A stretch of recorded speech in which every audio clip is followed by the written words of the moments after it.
અત્યાર સુધી હિન્દુ ખતરામાં હતો, હવે હિન્દુઓની ગાડી પણ ખતરામાં આવી જવાની છે. કારણ કે 100% ઇથેનોલથી ચાલતી ગાડીઓ હવે માર્કેટની અંદર લોન્ચ કરવાની સરકારે મંજૂરી આપી દીધી છે. ચલો કોઈ વાંધો નહીં, સરકાર પેટ્રોલ સસ્તું ન કરી શકી એટલે એમણે તોડ ગોત્યો કે ભાઈ આપણે સસ્તું પેટ્રોલ તો નથી કરી શકીએ એમ, તો હવે આપણે સસ્તા ભાવમાં લોકોની ગાડી કઈ રીતે ચાલે એના માટે સરકારે રસ્તો કાઢ્યો છે. તો 100% ઇથેનોલથી ગાડી ચાલશે તમારી. હવે અંધભક્તોને કે ગોબર ભક્તોને ખબર પણ નહીં હોય કે આ ઇથેનોલ શેમાંથી બને છે.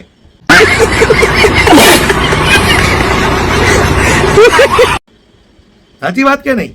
નો જ ખબર હોય, કારણ કે વોટ્સએપિયા ભક્તો છે, એમને તો શું છે કે મેસેજ આવ્યો એટલે શેર કરવા મળો, બસ આકાના વખાણ વાળો મેસેજ છે, શેર કરો. બીજી કઈ એને ખબર ન પડે, લાંબુ જ્ઞાન ન હોય, એટલે એમને અંધભક્તો કહેવામાં આવે છે. અને વોટ્સએપ યુનિવર્સિટીના અંધભક્તો છે. ઇથેનોલથી ચાલતી ગાડીઓની હવે મંજૂરી મળી ગઈ છે. હવે આ ઇથેનોલ તમારા એન્જિનને કેટલું નુકસાન કરે છે એ તો તમને લોકોને કદાચ ખબર હશે જ. પહેલા એ લોકોએ એક ટ્રાયલ કરી કે 85% ઇથેનોલ અને 15% પેટ્રોલ, આવું ઘણી બધી ગાડીઓમાં એ લોકોએ પેટ્રોલ ભરી આપ્યું. તો બીજે જ દિવસે પેટ્રોલની ઢાંકણાની આજુબાજુમાં કીડાઓ જામી ગયા. એની પાછળનું કારણ શું, હું અંધભક્તોને પૂછવા માંગુ છું. જો તમને લોકોને ખબર હોય તો જણાવજો કે પેટ્રોલના ઢાંકણાની આસપાસ કીડા કેમ જામી ગયા. તો દોસ્તો, તમને ખબર ન હોય તો તમને પણ જણાવી દઉં કે આ ઇથેનોલ એક એવું પ્રવાહી છે કે જે શેરડીના રસમાંથી બને છે, ચોખામાંથી બને છે, અનેક કેમિકલો એની અંદર મિક્સ કરવામાં આવે છે, ત્યાર પછી આ ઇથેનોલ બનાવવામાં આવે છે. તો હવે એ જ ઇથેનોલ તમે વિચાર કરો, તમારી ગાડીમાં જાય તો તમારા ગાડીના એન્જિનની શું હાલત થાય.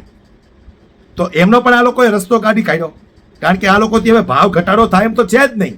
મેં અગાઉ પણ કીધું છે કે હવે આ લોકોથી ભેગું થાય એમ છે જ નહીં, એટલે કંઈક નવા નવા તુક્કાઓ કાઢવા પડશે.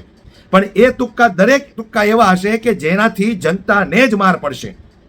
પણ આપણે તો શું છે, ગુલામી કરવા માટે ભારત દેશની અંદર જન્મ લીધો છે. આપણે તો સુધરવાનું છે નહીં, કમળનું જ બટન દબાવવાનું છે. હવે કોઈ અર્થશાસ્ત્રી વડાપ્રધાન બને તો કંઈક એવા રસ્તાઓ શોધી કાઢે કે જેનાથી ગાડીઓને પણ લાભ થાય, એન્જિનોને પણ નુકસાન ન થાય અને જનતાને લાભ થાય. પણ એના માટે ભણેલ ગણેલ પ્રધાનમંત્રી હોવા જરૂરી છે. અને અહીંયા તો તમે લોકો જાણો છો એટલે વધારે મારે કંઈ કહેવું નથી. પરંતુ હવે આ 100% ઇથેનોલથી ચાલતી ગાડીની મંજૂરી આપી દેવામાં આવી છે. તો વિચાર કરો કે જે લોકો ઇથેનોલ પોતાની ગાડીમાં પુરાવીને રસ્તા પર ગાડીઓ ચલાવશે તો એમને સસ્તું મળશે, અને જે લોકો પેટ્રોલ પુરાવીને ચલાવશે એમને મોંઘું મળશે. તો હવે આવનાર સમયમાં પેટ્રોલથી જે લોકો ગાડી ચલાવે છે એ લોકો વિચાર કરશે કે આપણે પણ ઇથેનોલથી ચાલતી ગાડી લઈએ તો આપણને પણ સસ્તું પડે. તો સ્વાભાવિક છે કે એમની જે ગાડી છે એમને કાં તો ફૂંકી મારવી પડશે, કાં તો ભંગારમાં આપવી પડશે. કારણ કે સૌ લોકોને સસ્તું ચલાવવું હોય પોતાનું વાહન, તો તમારી પેટ્રોલવાળી ગાડી તો ખરીદવાળો તમને ગ્રાહક મળવાનો જ નથી. એટલે આવનારા સમયમાં અત્યારે જે તમારી પાસે વાહન છે એ વાહનને તમારે કઈ રીતે ક્યાં નાખવા એનો જુગાડ કરવાની તૈયારીમાં લાગી જજો. કારણ કે 100% ઇથેનોલથી ચાલતી ગાડીઓની સરકારે મંજૂરી આપી દીધી છે. કારણ કે પેટ્રોલ ડીઝલ સસ્તું ન કરી શક્યા, એ લોકોથી ભેગું થાય એમ જ નથી. ગમે એટલા કૂદકા મારે તોય ભેગું થાય એમ નથી.